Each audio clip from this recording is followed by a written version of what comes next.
کریم ونحن على ذلك لمن الشاهدين والشاكرين والذاكرين والمطمئنين والموقنين والحمد لله رب العالمين۔ بندہ پروردگارم امت احمد نبی صلی اللہ علیہ وسلم، دوست دار جہار یارم تاب اولاد علی، مذہب حنفی دارم ملت حضرت خلیل، زیر سایہ غوث اعظم خاک پائی ہر ولی۔ ان اللہ وملائکتہ یصلون علی النبی یا ایہا الذین آمنوا صلوا علیہ وسلموا تسلیما۔ اللہم صلی علی سیدنا شفیعنا ونبینا ومولانا محمد وعلی آلہ واصحابہ اجمعین۔ کیا شان احمدی کا چمن میں ظہور ہے، ہر گل میں ہر شجر میں میرے محمد کا نور ہے۔ اے بلبلان گنچے گلزار احمدی، صلو علی محمد وآل محمد، صلی اللہ علیہ یا رسول اللہ، وسلم علیک یا حبیب اللہ۔ بلی جلی گلی صلاة پڑھائیو، صلی اللہ علیہ یا رسول اللہ، وسلم علیک یا حبیب اللہ۔ بھٹائی صاحب رحمت اللہ علیہ فرمائے تو اول اللہ اعلم عالم جو دھنی، قادر پانجے قدرت سی قائم آہے قدیم، والی واحد وحدہ سو رازق رب رحیم، سارا جو سچو دھنی چئی حمد حکیم، کرے پان کریم جوڑوں جوڑ جہان جی، جوڑے جوڑ جہان جی جدیں جوڑیائی، خاوند خاص خلق محمد مکائی، کلموں تے کریمت چٹو چیائی، انا مولا و انت محبوبی یہ اتائی، لکھی دنائی بئی سرائیوں سید کے، جوڑے جوڑ جہان جی پاڑک پروار، حامی ہادی ہاشمی سردار سردار، سوئے صحابن ست میں مج مسجد منیادار، چارئی چنگا چودھار واحکاندہ حبیب سی۔ برادران اسلام، نہایتی واجب الاحترام عزیز دوستو، معاجز اللہ تعالیٰ جے کلام مقدس ماں قرآن شریف مجا سپارو چوتھوں سورت آل عمران، سورت آل عمران جے ایک مشہور معروف آیت جے تلاوت کرنے جو شرف حاصل کیو انشاءاللہ العظیم۔ مختصر ٹائم میں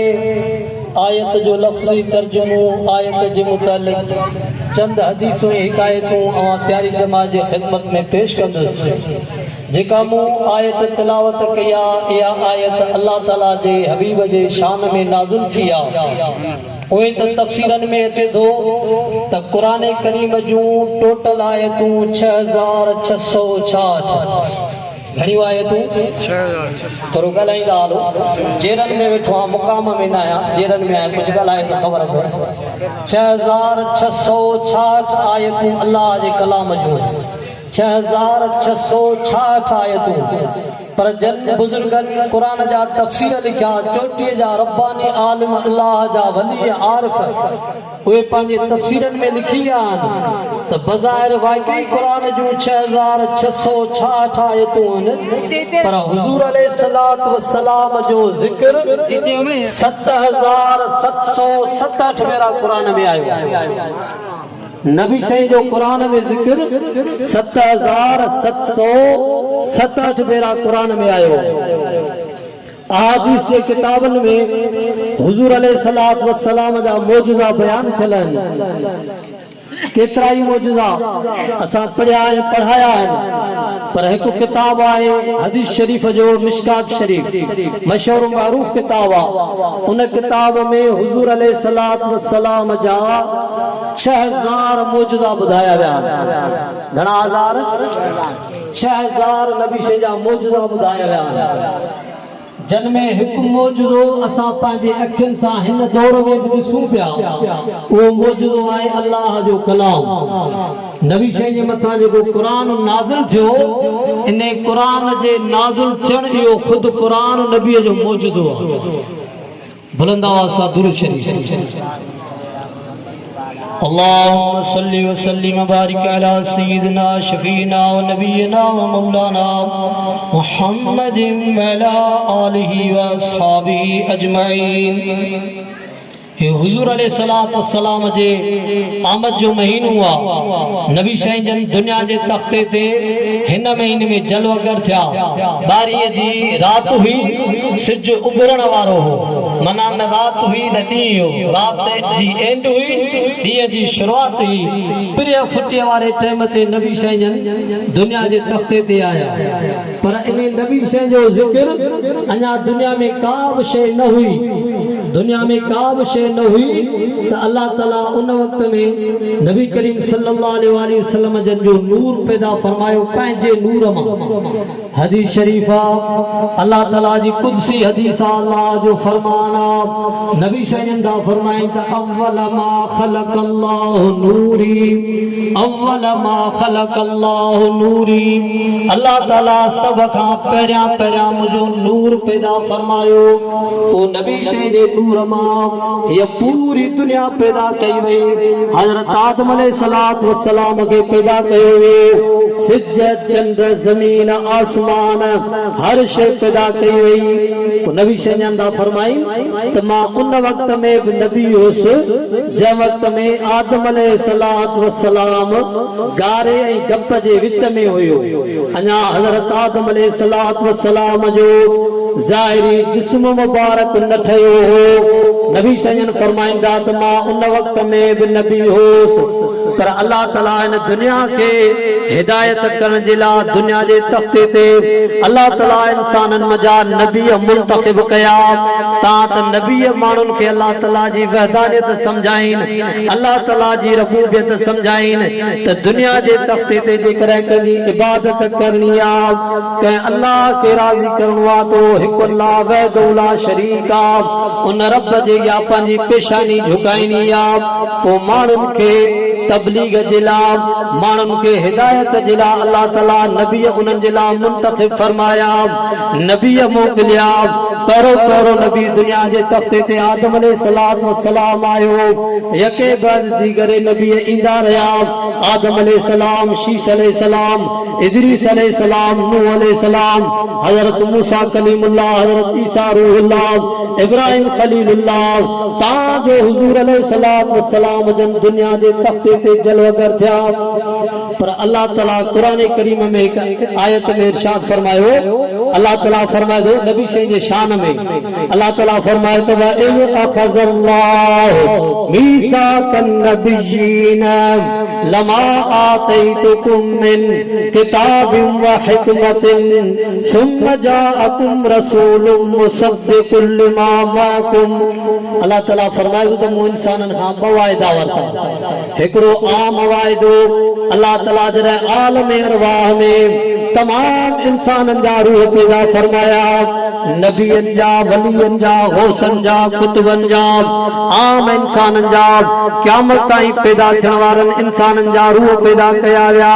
اللہ تعالیٰ انہوں روحن کے پیدا کرے خدا تعالیٰ حکم فرمایو تا الست بربکم چھاما تمہاں جو رب نایا سبنی کند جھکایا قالو بلا واقعی تو اسان جو رب آئیں خدا فرمایو الست بربکم چھاما تمہاں جو رب نایا سبنی جو قالو بلا واقعی تو اسان جو رب آئیں تو اللہ تعالیٰ تے عالم انسان کھاں عالم روح میں وائدو ورتو تو دنیا جے تختے تے جرہ تعویدو تمو اکیلے وے دولا شریک جی تاکہ عبادت کرنی آپ پوجرہ انسان آدم علیہ السلام ما پیدا تھا مانو بگڑ جن لگا رائے ہدایت کے چھڑن لگا گمراہی وارو رستو جرہ وٹھن لگا اللہ تعالیٰ انہن جے ہدایت جلا نبی موکلیا نبیین کے نبی بنائن جلا دلیل طور اللہ تعالیٰ انہن کے کتاب ڈنا تات جکر کو بھی نبی دنیا جے تختے تے دعویٰ کرے تما اللہ جو نبی آیا خدا جو علم غیب خدا کے یا خبر ہوئی تمارو اعراب نبھالا پیدا تھینگا جے نبی کے نبی تسلیم نہ کندا اللہ تعالیٰ نبیین جے طاقت تائید جلا انہن کے کتاب عطا فرمایا تو تمام ان کے موجزہ دکھارے تمام ان کے کتاب دکھارے موجزہ دکھارے ایں خدا جو تسی اللہ جے طرفا منتخب چل نبی آئیوں اللہ جے طرفا تمام دے نمائندہ آئیوں تو تمام کے جہنم والی راہ کام جنت وارے رستے دے موکلیوں وہ نبی ہے یکے بعد دیگر اندایا پر کتابن میں اچھے دو نبی صحیح جنجلاوری اللہ تعالیٰ صرف نبیین خواہدو ورطو سوا لکھ کمو پیش نبیین آوائدو ورطو قرآن میں ذکر اللہ تعالیٰ فرمائے تھا وَإِذْ أَخَذَ اللَّهُ مِيثَاقَ النَّبِيِّينَ لَمَا آتَيْتُكُم مِّن كِتَابٍ وَحِكْمَةٍ اللہ تعالیٰ فرمائے اے نبیو یاد کہو جے وقت میں مواقع وائدو ورطو کہ جیب نبی جے دور میں بالفرض مجھو آخری نبی محمد اچھی ونے ان نبی جی نبوت ختم ان جی رسالت ختم ان جو کتاب ختم شریعت معرفت حقیقت ہر شے ختم وہ پانجے شریعت کتاب کے چھڑے نبی سے ایمان آنی دو سبنی نبی نے وعدے کے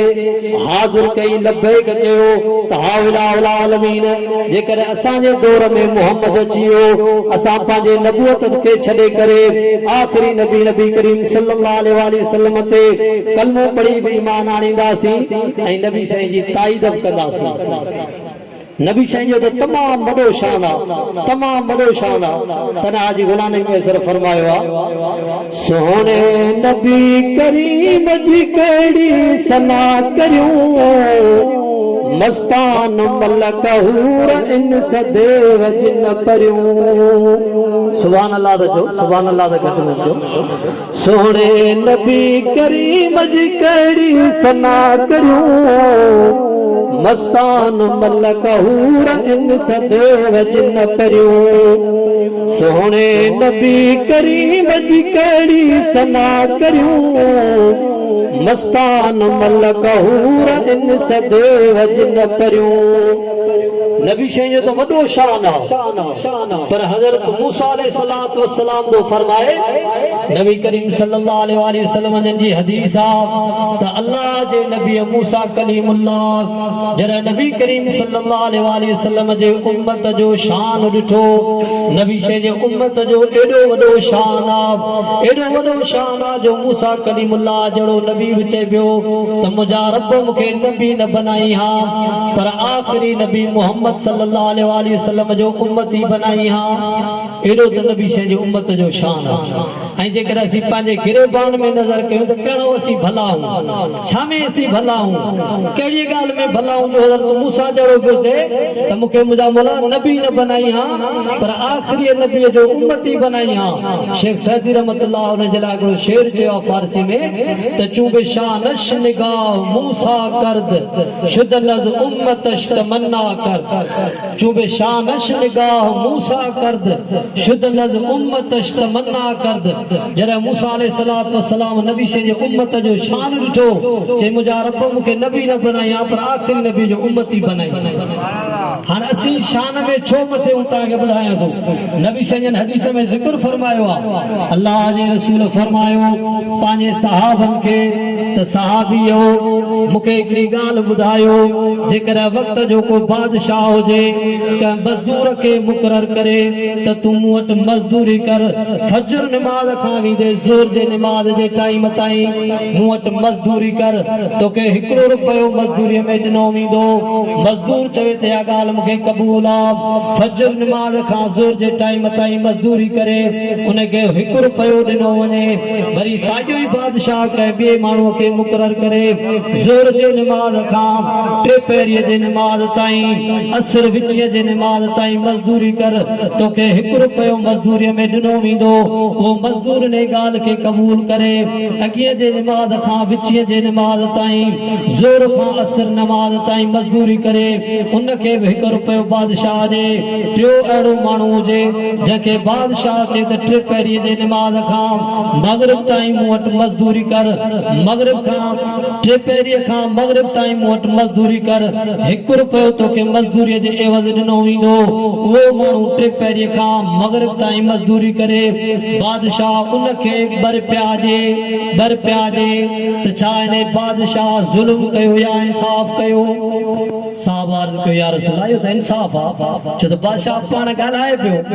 त जेको फजर खां ज़ोहर ताईं मूं वटि मज़दूरी कंदो हुनखे हिकिड़ो रुपयो ॾींदुसि। मज़दूर ख़ुशीअ सां मज़दूरी करे पियो हुनखे रुपयो मिले पियो। जंहिं मज़दूर ख़ुशीअ सां ज़ोहर खां असर ताईं ॿिए पहिरीअ खां टे पहिरीअ ताईं मज़दूरी कई रुपए जे एवज़ मज़दूर ख़ुशि हो, बादशाह बि ॾिनो। टियों मज़दूर जंहिंखे उन बादशाह फरमायो टे पहिरीअ खां मग़रिब ताईं मज़दूरी कर तोखे रुपयो ॾिनो वेंदो, पर जॾहिं हुन टे पहिरीअ खां मग़रिब ताईं विचीअ खां मग़रिब ताईं मज़दूरी कई बादशाह हुनखे ॿर पिया ॾिना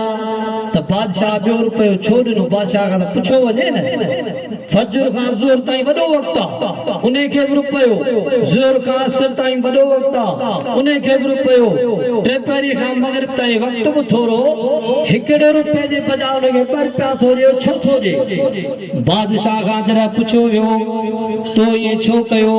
बादशाह चयो बा मूं ना इंसाफ़ी नाहे कई। मज़दूरनि खां पुछो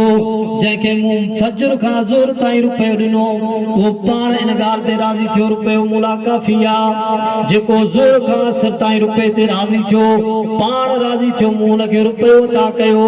पर जंहिं असर खां मग़रिब ताईं रुपए ते राज़ी थियो उनखे ॿियो रुपयो मूं पाणी वधाए ॾिनो। मुंहिंजी मिल्कियत आहे, मुंहिंजी मर्ज़ी आहे। बादशाह केरु पुछंदो? हुन सां मूं ना इंसाफ़ी ॿियनि सां त कान कई न, उन्हनि जेका मज़दूरी ॻाल्हाई या मूं ॻाल्हाई उन्हनि पाण ख़ुशीअ सां कमु कयो, मूं हुननि सां ना इंसाफ़ी न कई आहे। बाक़ी जंहिं टे पहिरीअ खां मग़रिब ताईं मज़दूरी कई उनखे जो मूं ॿियो रुपयो ॾिनो इहो इन जे करे ॾिनो उन अहिड़ी त मज़दूरी कई, अहिड़ी त मज़दूरी कई जो मूं बादशाह जी दिलि ख़ुशि कई। साहब अर्ज़ कयो या रसूल अल्लाह मिसाल त असांखे सम्झ में आयो पर इन जी अञा थोरी तशरीह कयो, तफ़सील में ॿुधायो असांखे सम्झ में अचे। नबी करीम सल्लल्लाहु अलैहि वसल्लम जन फरमायो फजर नमाज़ खां ज़ोहर ताईं मूसा अलैहिस्सलातु वस्सलाम खां वेंदे हज़रत आदम अलैहिस्सलातु वस्सलाम ताईं, आदम खां वठी करे मूसा ताईं जेके क़ौमूं विच में गुज़रियूं इहो उन्हनि जो मिसाल आहे। उन्हनि ते अल्लाह जे तरफ़ां सख़्ती हुई। वरी मूसा अलैहिस्सलातु वस्सलाम खां वठी करे काफ़ी नबी विच में आया, ताजो हज़रत ईसा रूहुल्लाह आयो। मूसा अलैहिस्सलाम खां विच में ॿिया बि नबी ईसा रूहुल्लाह ताईं ये जेके बि माण्हू आया ज़ोहर खां असर ताईं इन्हनि जो मिसाल आहे। असर खां टे पहिरीअ खां मग़रिब ताईं मुंहिंजे उम्मत जो मिसाल आहे। صاحب عرض کयो یا رسول اللہ اساں تو گنہگار ہوں اساں بتن جی پوجا کنदासीं تاں تے تے بعد میں ایمان آدوسی اساں جو ایڈو وڈو شان کیا نبی کریم صلی اللہ علیہ وآلہ وسلم نے فرمایا تواں جو شان تاں جے عبادت جے کرے نہ چھا تواں جو شان جو روپے پہ تاں کے ملے او تاں جی عبادت جو تاں جی مزدوری جو بیو روپے جو تاں کے ملے پیو بیو روپے تیو زیادہ ہو حضور علیہ الصلوۃ والسلام نے فرمائیں تھا یا اللہ جی اواں تے ان دے کرے مہربانی جو اللہ تعالی موسی وعدو کयो تے مجا حبیب ماں چاہیاں تھو تے توکے پیدا کیاں پر تو مجا حبیب بدا تے توکے کیاں پیدا کیاں بین نبیین کے جڑے اللہ تعالیٰ پیدا پہ کہو اللہ تعالیٰ پانچے مرضی سا قرآن جی آئے تھا اللہ تعالیٰ فرمائے تو هو الذی یصورکم فی الارحام کیف یشاء جے مانو جو منہ چہرو پہ ٹھایو جے جو منہ جسم پہ ٹھایو آدم علیہ السلام کھا وٹھی نبی کریم صلی اللہ علیہ وآلہ وسلم تائیں تمام نبی ہے تمام نبیین جو امتوں چاہے اساں جو حضور علیہ السلام ان کھا قیامت تائیں پیدا تھیण وارا مانو سوائے نبی کریم صلی اللہ علیہ وآلہ وسلم جے اللہ تعالیٰ فرمائے تو ہر ایک انسان کے منہ پانجے مرضی جے مطابق پیدا کیو پوجیے منہ چاہیو کہ کانو کہ اندھو کہ منڈو کہ لولو لنگڑو کہ گارو کارو کہ گورو کو تمام قداور کو بندرو جے کہ منہ چاہیو یہ انہ کے منہ ٹھائیو هو الذی یصورکم فی الارحام کیف یشاء ماں ہوا رب ذات آیا جو ماں جے پیٹ میں ماں جے بطن شکم میں جے کہ جی چاہیا ان کے ٹھایا یا اللہ جی مرضی ہے ترے آج گلانے میں صرف فرمائیو ترے آج گلانے میں صرف فرمائیو تو جی اب مولا کرو نہیں مرضی کرے جی اب مولا سندس راز آہے چھڑے یا وٹھے چھو تبے نیاز آئے کرے جی اب مولا سندس راز آئے چھڑے یا وٹھے چھو تبے نیاز آئے سبحان اللہ کرے جی اب مولا سندس راز آئے وٹھے یا چھڑے چھو تب نیاز آئے یہ مصر بدھنا جڑو دو کتھے پیر سنائیں جڑا تو جیارے کتھے گھوٹ میں دی لگن محل مارے اللہ جی مرضی آسے کتھے پیر سنائیں جڑا تو جیارے کتھے گھوٹ میں دی لگن محل مارے ان یہ گال تے یا رکھے ان یہ گال تے یا رکھے وڈو ناز آہے چھڑے یا وٹھے چھو تب نیاز آہے کرے جب مولا سندس راز آہے وٹھے یا چھڑے چھو تب نیاز آہے اللہ تعالیٰ فرمائے دو تب جیے منہ چاہے کہ چاہیو یہ منہ انہ انسان کے بنایو پر جرہ حبیب علیہ السلام جو وارو آئیو اللہ تعالیٰ جو حبیب دو فرمائے تھا اللہ